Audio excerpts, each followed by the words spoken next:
প্রিয় দর্শকবৃন্দ, আপনারা শুনছেন বিনয় বেঙ্গলি স্টোরি। শুরু করছি আমাদের আজকের গল্প, গোবিন্দ দার গোয়েন্দাগিরি। সুনির্মল বসু। সেদিন ভোরবেলা শহরের সমস্ত দৈনিক খবরের কাগজগুলিতে এই সংবাদটি বড় বড় অক্ষরে ছাড়া হয়েছিল। 500 টাকা পুরস্কার।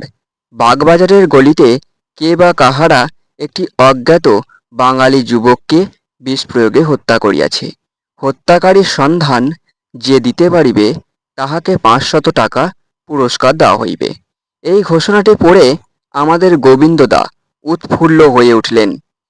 গোবিন্দদাকে তোমরা চেনো না? ওই যে, যিনি ঘুঁটের ব্যবসা করে এক সময়ে বিস্তর টাকা উপার্জন করেছেন, যার অব্যর্থ ছারপোকা বিধ্বংসী পাচন এক সময় সারা বাংলায় হুলুস থুলুস লাগিয়ে দিয়েছিল। ছারপোকা বিধ্বংসী পাচন। তোমরা যে অবাক হয়ে যাচ্ছ, তোমাদের অবাক হয়ে যাবারই তো কথা। তখন তোমরা নেহাত ছেলে মানুষ, জানবেই বা কেমন করে?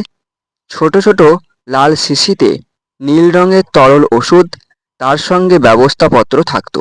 ব্যবস্থাপত্রে ছাপার অক্ষরে লেখা থাকতো, অতি সাবধানে ছারপোকা ধরিয়া তাহাকে হাঁ করাইয়া এই অব্যর্থ পাচন এক ফোঁটা মুখে দিয়া দেবেন। খুব সাবধান, দেখিবেন পাচন খাইবার আগে যেন ছারপোকা মরিয়া না যায়। এই পাচন কার্যকরী না হইলে দ্বিগুণ মূল্য ফেরত দেব।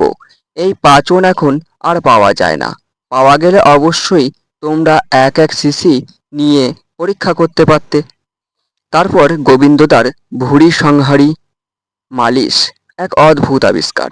যত বিপুল ভুঁড়িই হোক না কেন, এই মালিশের গুণে একদম আমসত্ত্বের মতো চুপসে যেত। ভুঁড়িতে মালিশ লাগাবার পর 15 দিন মাত্র উপোসের ব্যবস্থা, তারপরেই ব্যাস, হাতে হাতে ফল। সে ওষুধও আজকাল আর বাজারে নেই। যাক, গোবিন্দদা এখন ওইসব আবিষ্কারের পথ ছেড়ে দিয়ে সুখের গোয়েন্দাগিরি আরম্ভ করেছেন। এমন উর্বর মস্তিষ্ক, তিনি আর ছোটখাটো কাজে সময় নষ্ট করতে রাজি নন। এই তো সেদিন তিনি একটা ডাকাতদের দল প্রায় ধরেই ফেলেছিলেন আর কি। অবশ্য জানা গেল সেটা ডাকাতের দল নয়, সেটা কংসহারি যাত্রাপার্টি। এরকম ভুল অনেক বড় বড় গোয়েন্দারও হতে পারে। গভীর রাতে একদল লোক মুখে রংচং মেখে ঢাল তলোয়ার ছোঁড়াছুরি নিয়ে যদি কোথাও যায়, কে না তাদের ডাকাতের দল বলে মনে করে। গোবিন্দদারও তাই ভুল হয়েছিল, কিন্তু ভুল তো নাও হতে পারত। কংসহারি যাত্রাপার্টি না হয়ে হয়তো ধ্বংসকারী ডাকাতের দলও হতে পারত। আর একবার একটা টুকরো চিঠির অংশ কুড়িয়ে পেয়ে গোবিন্দদা একটা হত্যা ষড়যন্ত্র ধরে ফেলেছিলেন আর কি। চিঠির টুকরোতে লেখা ছিল, আজ রাত্রেই সাবার করতে হবে, না হলে। তারপর অবশ্যই চিঠির অপর অংশও পাওয়া গেল। সে দুটো অংশ জুড়লে দাঁড়ায়, প্রিয়নাথ, বরিশাল থেকে যে রসগোল্লা এসেছে সেগুলো আজ রাত্রেই সাবার করতে হবে, না হলে পচে যাবার বিশেষ সম্ভাবনা। তুমি নিশ্চয়ই এসো। ইতি সুধীন দাস।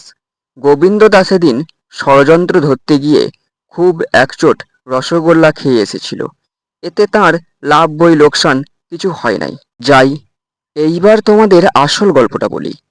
সেদিনকার খবরের কাগজে হত্যাকাণ্ডের খবর পেয়ে গোবিন্দদা মনে মনে ঠিক করলেন, তিনি গোপনে এই ব্যাপারের তদন্ত করে পুলিশকে সাহায্য করবেন।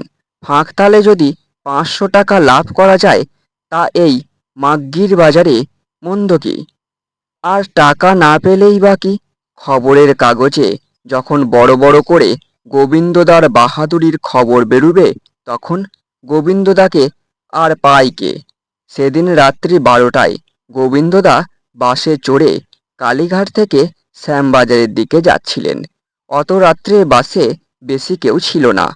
ঠিক সামনের আসনে দুজন ভদ্রলোক, আর ঠিক তার পেছনে বসে গোবিন্দদা। বাঙালি দুজনের মধ্যে একজনের খুব রোগা ছিপছিপে চেহারা, মাথায় বড় বড় চুল, চোখে কালো চশমা, আর একজনের বেশ বলিষ্ঠ দোহারা চেহারা। ফাঁকা রাস্তায় বাস হু হু করে ছুটে চলেছে।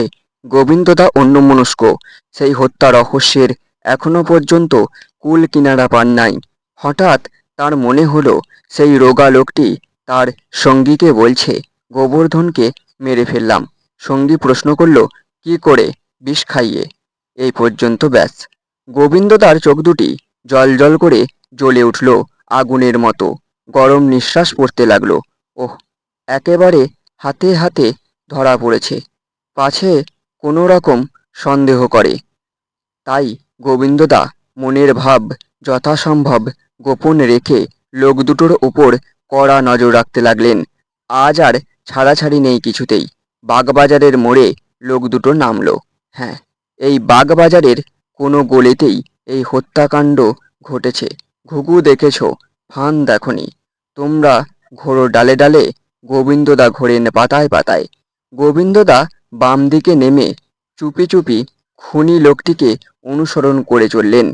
বাড়িটা জেনে এক্ষুনি পুলিশে খবর দিতে হবে। ওই যে বাড়ি, গ্যাসের আলোতে বাড়ির নম্বরটা বেশ পড়া যাচ্ছে, 15 নম্বর। আচ্ছা দাঁড়াও। গোবিন্দদা পুলিশে ফোন করলেন। হ্যালো, শিগগির আসুন, হত্যাকারীকে ধরেছি। ঠিকানা 15 নং স্ট্রিট।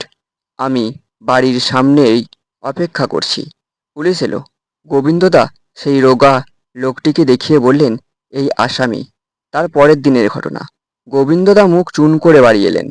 তিনি আমাদের কিছু বললেন না বটে, তবে আমরা খবর পেলাম গোবিন্দদা হত্যাকারী সন্দেহ করে একজন উদীয়মান সাহিত্যিককে ধরেছিলেন। সাহিত্যিক বেচারির একটি উপন্যাস সাময়িক একটা কাগজে প্রতি সপ্তাহে বের হচ্ছিল। সেই উপন্যাসের নায়ক হচ্ছে গোবর্ধন। সেই গোবর্ধন বিষ খেয়ে আত্মহত্যা করবে। পরের সংখ্যায় এই বিষয়টি বেরুবে। তাই সাহিত্যিক বায়োস্কোপ দেখে ফেরবার পথে সেই কাগজের সম্পাদকের সঙ্গে এই সম্বন্ধেই আলোচনা করছিলেন। গোবিন্দদা অতটা বুঝতে পারেননি। তা গোবিন্দদার আর কি দোষ? ভুল তো সকলেরই হয়। শেষ করছি আমাদের আজকের গল্প। দেখা হচ্ছে অন্য কোনো একটি গল্পে। ততক্ষণের জন্যে ভালো থাকবেন, সুস্থ থাকবেন। ধন্যবাদ।